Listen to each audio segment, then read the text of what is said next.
Conservation of momentum. Isolated system.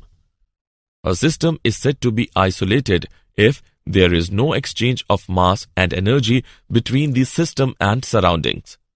Conservation of momentum states that in the absence of an external force, the total linear momentum of an isolated system remains same or conserved.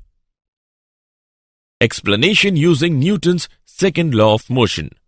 When there is no external force F is equal to 0, then dP by dt is equal to 0.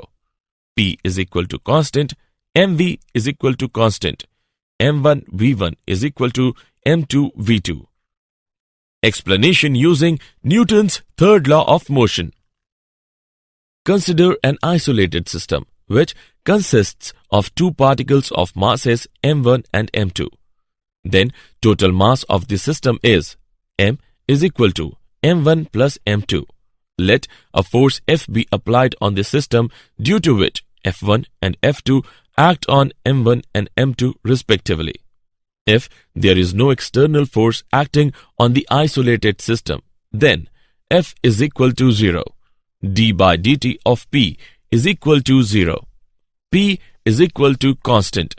Hence, the law of conservation of linear momentum is proved. For more such videos on all subjects, practice questions and a lot more, download iPrep and learn unlimited.